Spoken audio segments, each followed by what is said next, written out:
Here is a revisit of this blue 12-inch Panasonic oscillating table fan. This fan I got from the owner who no longer needed it. It was his aunt's fan originally, and his aunt passed. This fan was from 1983 according to the sticker under here. Either it was made in 1983 or bought that year. Brand new. Here's the stick. Yeah, that's what it says in marker. Here's the sticker. It doesn't say exactly made in with country name. I think this is made in Japan. Now, I have two other Panasonic oscillating table fans, both with smoke gray blades. One has a 5-way oscillation, a 16-inch model that I had for a while, and another one is a 12-inch without the 5-way oscillation. That's a rebadged Lasko or Galaxy brand of the time, and that one's also featured on the channel. And this fan also has 3 speeds. I'll show on 3 speeds in the oscillating feature.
Here's the back side of it.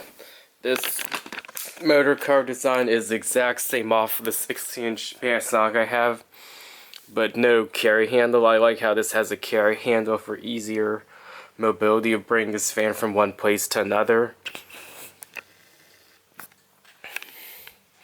And it's got some scratches here, but it's overall in good shape for how old this fan is, even if this is yellow, but this must be from the sun. Here's startup.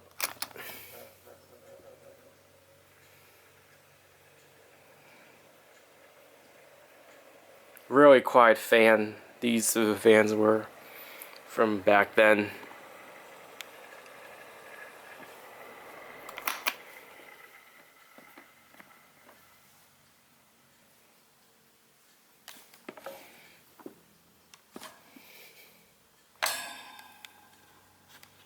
As you can see, the badge here is blue at these vents too. The sides are rounded. And there we go, that's a revisit of this 12-inch Panasonic oscillating table fan.